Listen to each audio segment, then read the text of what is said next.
Audio Jungle.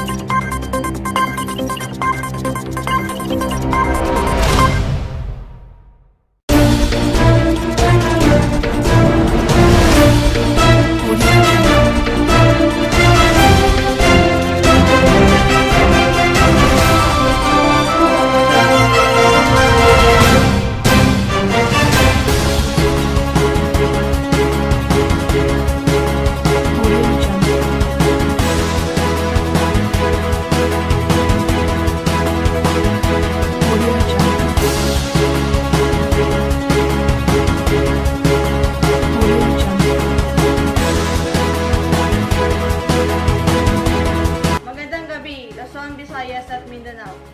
Ilang depositor na wala ng pera sa online banking ATM. Nakatutok si Daniela Nitor. Di akalain ni Marlene na sa isang iglap maglalaho ang kanyang pinag-ipunan sa Union Bank. Nag-check lang siya online o sa internet, kinabukasan, nalimas ang kanyang halos 100,000 piso na ipon laan sana sa kanyang pagre-retiro. Nagulat ako, 400 na lang yung natitira sa pera. Magkano ba before? 115,000. Lumalabas na peke pala ang website na kanyang nakasulat. Investigasyon, lumalabas na nailipat pala sa ibang account ang kanyang pera. Kita ko sa branch manager, agad naman na-trace nila kung kanino napunta. Ringing pa nga yung ID kung pinuntahan ng pera. Davao City naman, may nag-withdraw sa ATM account ni Bernadette na 20,000 piso. Naganap ang withdrawal sa Ortigas samantalang hindi naman siya umaalis ng Davao. Sabi nila, ma'am, baka na scheming, scheming device or probably nakapag-withdraw ako tapos nakopya yung mga Nagulat din si Frain Ong nang isang mag-withdraw sa kanyang deposito sa Union Bank sa Cagayan de Oro City. Nang i-check ang kanyang account sa ATM, biglang naging 500 pesos na lamang ang kanyang balance. Na walang parang bula ang 90,000 pesos na pinaghirapan. Bago daw siya nagpunta sa ATM, sinek niya pa online ang kanyang account. Akala ko una error lang. Baka sa kanilang system lumagpas 150 days na yata yun. Wala pa rin nangyayari. Ayon naman sa Union Bank, may mga kaso nga na tinatawag nilang phishing o scheming na silang natatanggap. Isang uri ito ng pagnanakaw ng impormasyon tungkol sa mga depositors para makapag-withdraw sa kanilang mga account. Pero hindi lamang daw ang kanilang bangko ang nabibiktima nito, bagamat nababahala sila dito at iniimbestigan nila ang naturang mga kaso. Nakasaad din sa kanilang polisiya na sa kaso ng scheming at nakompromiso ang kanilang ATM. Binabalik nila ang cash na nawala sa kanilang depositor, pero sa kaso naman ng phishing kung saan naibigay ng depositor ang kanyang personal information sa mga scammer ay hindi na ibinabalik pa ng bangko ang nawalang cash. Iniimbestigahan na rin ito ng Bangko Sentral. Marami na rin silang natatanggap na kaso ng pagnanakaw ng impormasyon tungkol sa mga depositors. Hindi po sila magkaayusan ng bangko, ini-encourage po namin sila mag-file ng complaint sa amin.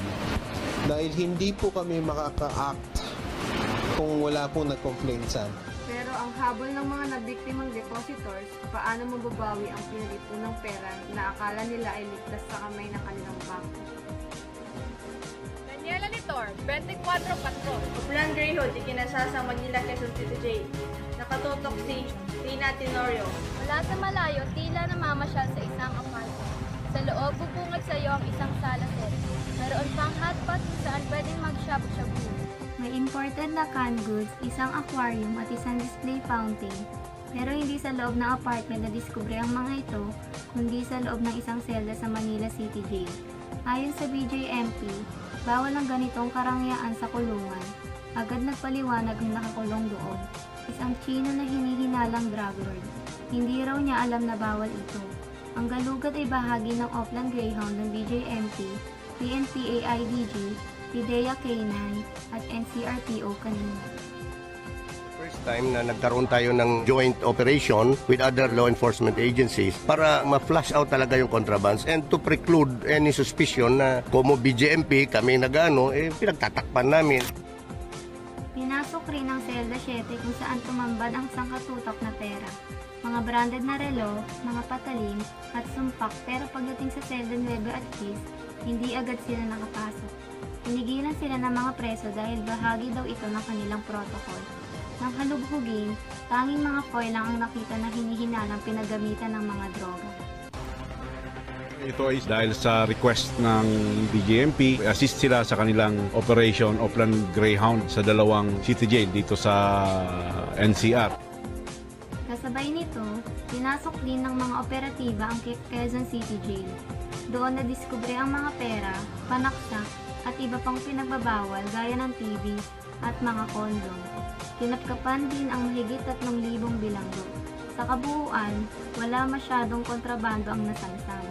Para sa BJMP, tagumpay ang operasyon pero kaakibat nito ang tanong kung paano nga ba nakakalusot ang mga naglalakihang kontrabando. Iimbestigahan kung may kinalaman sa anomalya ang ilang tauhan ng bilangguan. Marami na po kaming nakasuhan na ganon kung ma-prove namin na talagang yung empleyado na yon ang nagpasok. We rely on the inmates themselves, our intelligence operatives and intel reports. Ayon sa BJMP, hindi sila titigil sa paggalugad hanggat hindi ito tuluyan na iaalis ang mga kontrabando. Trina Tenorio, 24 Patrol. Ilang paraan para tumaas ang SSS pension. Iniulat ni Thea Medallo. 70 years old na si Benjamin Adams. Pasko pa lang ay kinikwento na niya ang makukuha niyang pensyon sa SS. Nang mabalitaan niyang ibinasura daw ni Pinoy ang dagdag na 2,000, muntik na raw siyang atakihin sa puso. Sayang yun, parang inaasahan ko na yung pagdagdag man lang. May ininom ako ng gamot. Ang average na pensyon na natatanggap ng mga pensioner ay nasa 3,000 piso kada buwan. Sa isang pahayag, ipinaliwanag ng SSS na nanganganib ang pinakapondo ng ahensya kapag itinuloy ang aumento at ang susunod na administrasyon ang mahihirapan dito. Kung itutuloy ang aumento at panatilihin pa rin ang 26 years ang pondo, kailangan itaas ang members' contribution ng halos 16% mula sa 11% ngayon. Sa ngayong walang aumento, tatagal lang hanggang 2042 ang pondo pero said dito pagdating ng 2021. Kapag matutuloy ang taas pensyon, ayon naman sa Trade Union Congress of the Philippines, may mga paraan naman para maitaas ang pensyon na hindi masyadong apektado ang SSS. Pwedeng magbigay ng subsidiya ang gobyerno, reforma at paggastos ng mga empleyado ng SSS at bawasan ang contractual o job order ng mga empleyado. Ng 20 milyong mga contractual dito sa bansa ay walang SSS.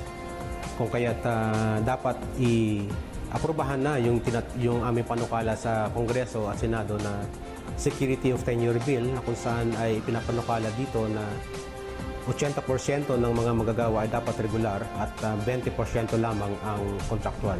Ayon sa TUCP, sa pamamagitan nito, tataas ang contribution rate sa SSS. Plano rin ipanukala ng TUCP sa Kongreso ang pagtaas ng sweldo at ang tax cuts. Hinina naman ng isang kongresista ang pagkukulang ng SSS. Nawala ng SSS ang trabaho nila, namolekta sila ng efficiency ng kontribusyon, hindi sila nag-BS loans, hindi sila nag-bad investments, hindi sila nagbibigay ng malalakihang bonus sa mga opisyal nila. Pwede silang magbigay ng mataas na pensyon. Simula noong 1980, 4 na beses tumaas ang premium contribution rate habang 22 beses nang umakyat ang pensyon. Kaya Medallo, 24 pa. At yan po ang nakalap naming mga impormasyon sa aming malawak na pagbabalita. Ako po si Joyce Pastoral para sa 24 Patrol.